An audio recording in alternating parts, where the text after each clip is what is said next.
भारतामध्ये स्त्रियांच्या संरक्षणासाठी अस्तित्वात असलेले प्रमुख कायदे. भारतीय दंड संहिता 1860 IPC.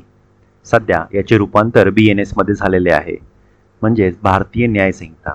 यामध्ये स्त्रियांच्या विरोधातील अत्याचार, बलात्कार, छळ, मारहाण इत्यादींसाठी शिक्षेची तरतूद आहे. दुसरा कायदा होता हुंडा प्रतिबंधक कायदा 1961. हा कायदा हुंड्यासंबंधीची मागणी, छळ आणि अत्याचार रोखण्यासाठी बनवला गेला. 3.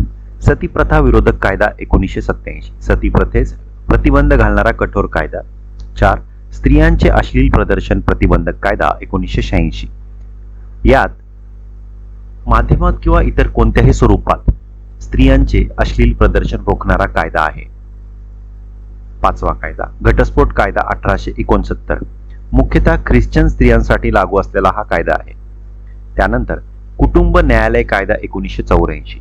कौटुंबिक व वैवाहिक वादांचे न्यायालयीन निवारण करण्यासाठी हा कायदा झाला. मुस्लिम विवाह अधिकार संरक्षण कायदा 1986. मुस्लिम महिलांच्या घटस्फोट व उदरनिर्वाह हक्कांचे संरक्षण करण्यासाठी.